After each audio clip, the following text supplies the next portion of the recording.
Tampaknya gap kamera antara Samsung dan iPhone makin lama itu makin menipis. Terbukti dari banyak tes yang gue lakuin di video ini. Mulai dari foto, video, stabilisasi, portrait, dan fitur-fitur kayak cinematic mode, 8K, 200 megapiksel, dan lain sebagainya. Tapi ada satu hal yang belum tergantikan dari iPhone. Apa itu? Yuk kita cari tahu. Overall, video selfie di Samsung itu lebih ke ungu atau pink gitu ya, dibanding sama iPhone yang mendekati warna kulit asli gua. Rambut gua juga lebih hitam di iPhone. Habis itu lebih kontras juga dibanding sama Samsung yang sedikit lebih soft. Dari sisi dynamic range pun bisa dibilang iPhone lebih baik dibanding Samsung yang langitnya di belakang itu putih semua. Nuansa pink di muka gua juga makin kelihatan untuk kondisi ini. Cuma detail muka gua masih cukup jelas terlihat ya untuk kedua HP-nya. Nah, untuk jarak pandang, iPhone lebih luas dibanding Samsung. Lebih enak dibuat vlogging sih. Masih ada ruang di sekitar, jadi nggak terlalu sempit.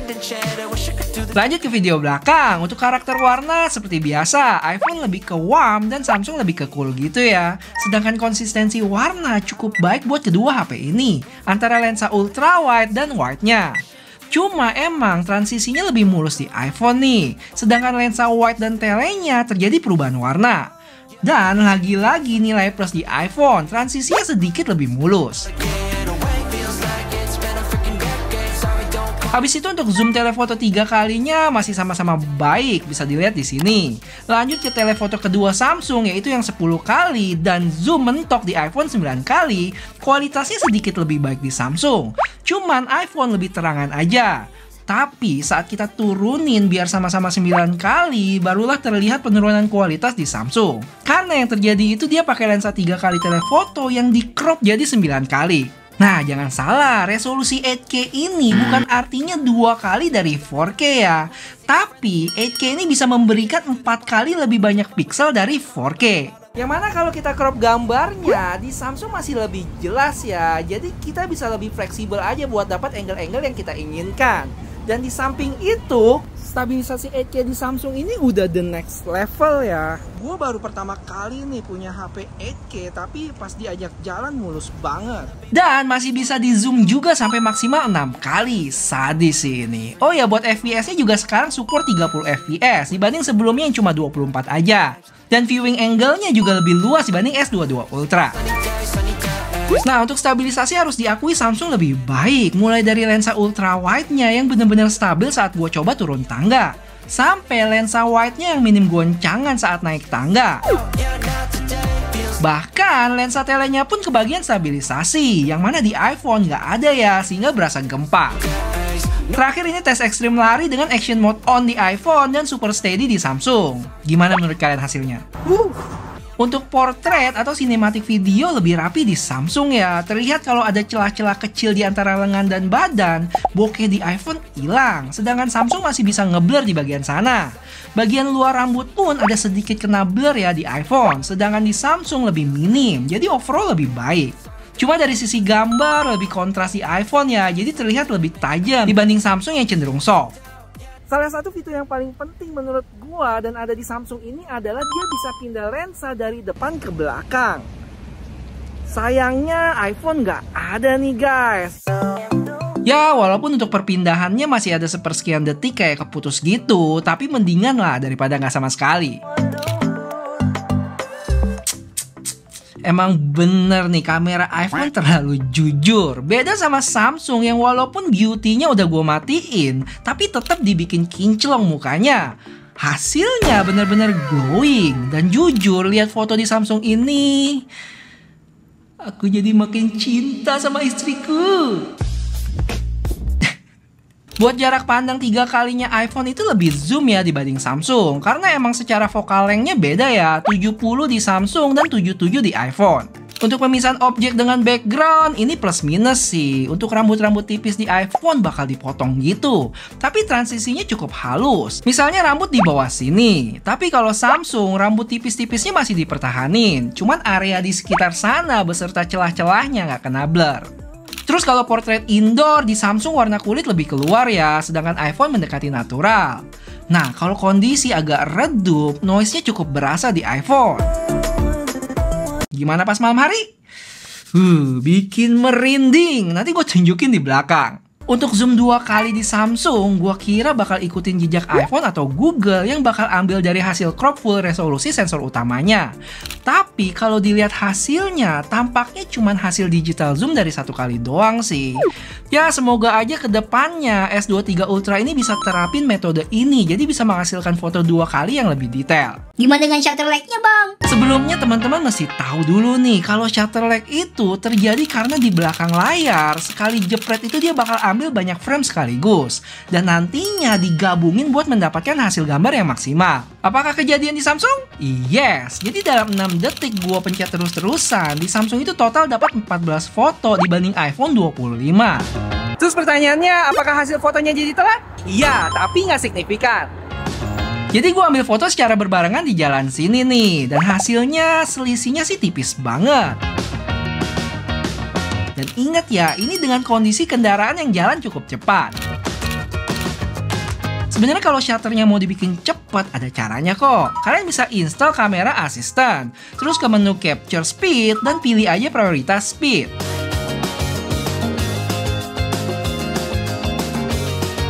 Cuma ingat ya, kualitasnya bisa jadi menurun nih karena frame yang diambil lebih sedikit. Dan thanks buat Om Ded Jagat Review yang udah kasih tahu ini.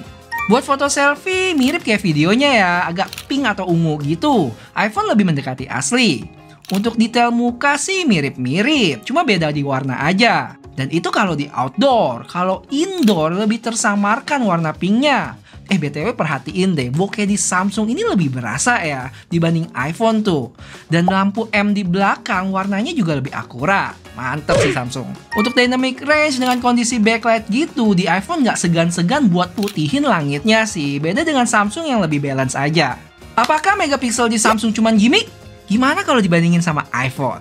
Jawabannya, untuk yang 12 megapiksel mirip sih. Kalau yang 50 megapiksel mungkin sedikit lebih baik di Samsung.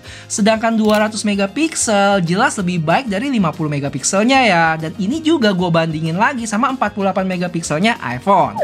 So, foto 200 megapiksel di Samsung ini masih bisa menghasilkan kualitas gambar yang baik walaupun kita crop cukup jauh. Oke, saatnya kita ke low light.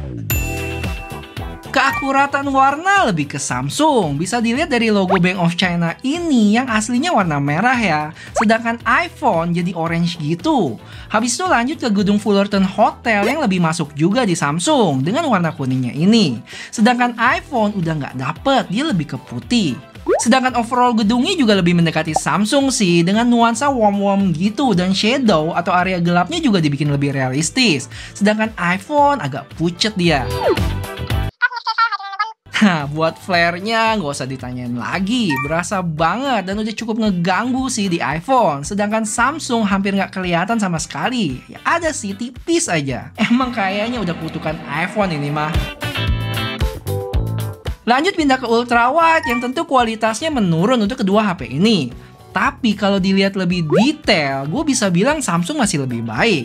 Ini contohnya gue zoom 200%, noise-nya cukup kelihatan di iPhone. Untuk telefotonya, iPhone lebih terang dari Samsung, tapi untuk noise lebih berasa di iPhone. Dan kalau kita balik lagi ke logo ini, sekarang warnanya lebih akurat di iPhone.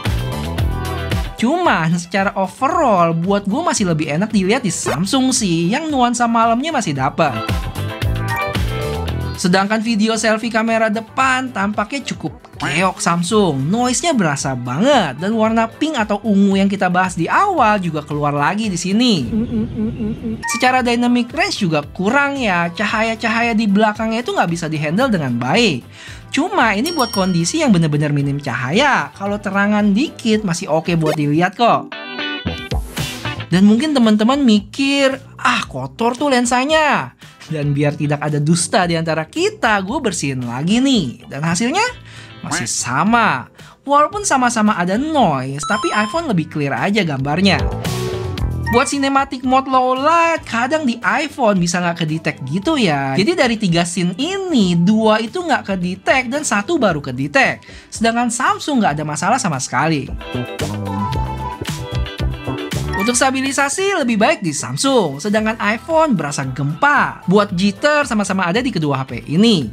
Oh ya, itu untuk ultra wide ya. Kalau wide-nya selain stabil, untuk jitter di Samsung juga lebih minim dibanding iPhone. BTW gue baru ngeh nih kalau portrait 3 kali di iPhone dengan kondisi yang super low light menghasilkan gambar yang menyeramkan. Beda jauh dengan Samsung yang malah masih bagus. Apakah ini bug iPhone atau emang telefoto low light iPhone yang cupu? Untuk foto low light, gue lebih demen di Samsung sih. Warnanya lebih akurat. Bisa dilihat dari tulisan Fullerton ini yang warna kuning. Terus di jembatan ini ya, lebih terang nih di S23 Ultra. Sampai lampu Maybank yang terlihat lebih jelas. Di gedung ini pun bagian dalamnya lebih terang di Samsung. Walaupun untuk ketajaman gambar, gue berasa iPhone lebih dapat. Nah, di foto ini juga terlihat Samsung lebih baik dalam menghandle cahaya. Jadi terlihat lebih jelas dan bersih aja.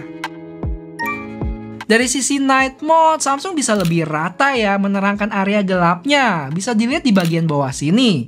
Sedangkan untuk flash di Samsung terlalu terang sih. Jadi detailnya berkurang. iPhone masih cukup natural. Sebelum kita ke kesimpulan, info aja nih, kalau unit gua ini adalah unit retail dengan update software terbaru. Harusnya sih lebih stabil ya, tapi bukan berarti versi final juga. Menurut gua nggak ada tuh yang namanya versi final, karena seiring berjalannya waktu, softwarenya bakal diupdate terus untuk perbaikan sana-sini. Apalagi ini masih awal-awal, bakal beda nanti setelah beberapa bulan kemudian. Kasih tahu ya kalau butuh gua bahas lagi nanti. Terus dari hasil tes-tes tadi, gue bisa bilang gap antara Samsung sama iPhone dari sisi kamera makin menipis. Malah secara keseluruhan menurut gue pribadi si S23 Ultra ini lebih unggul ya. HP ini benar-benar fleksibel, mulai dari kemampuan zoom dengan dua lensa telefoto, foto 200 megapiksel, perekaman 8K, sampai berbagai macam mode di kamera app-nya. Hasil dari foto-fotonya pun sebagian besar gue lebih demen ya dibanding iPhone. Karena social media ready aja, bisa langsung upload tanpa harus banyak edit sana-sini. Terus untuk video, oke sih, punya stabilisasi yang luar biasa. Dalam menghandle cahaya di situasi low light juga lebih baik. Akurat juga sih warnanya saat low light tadi. Dan tentunya minim flare. Tapi tetap, gue belum bisa bilang sejajar atau bahkan lebih baik dari iPhone ya. Karena satu hal ini yang menurut gue cukup disayangkan, yaitu kamera selfie-nya. Warna yang lebih ke ungu atau pink-pinkan gitu. Terus cenderung soft juga. Dynamic range-nya masih kurang nih, apalagi pas low light. Di luar itu, S23 Ultra ini udah paket lengkap sih. Dan ini baru bahas kameranya doang loh. Belum bahas HP secara keseluruhan. Kayak dukungan S Pen-nya, software One UI, kemampuan gaming, baterai, dan lain sebagainya. Bisikin ya bagian mana yang paling mau dikepoin selanjutnya, oke? Gimana IG story-nya bang? Belum semulus iPhone, tapi lebih mending dibanding kebanyakan Android lainnya. Bisa gue bilang ada di 3 besar Android sih setelah Pixel tentunya. Lebih lanjut, cus follow IG gue, youtuber.cupu. Gue bakal sering post hasil-hasil foto dan video di sana. Dan terakhir, karena bikin video perbandingan ini cukup menguras waktu dan tenaga, boleh bantu dong dengan like video ini ya. Nggak susah kok dan bakal berarti banget buat gue. Thank you.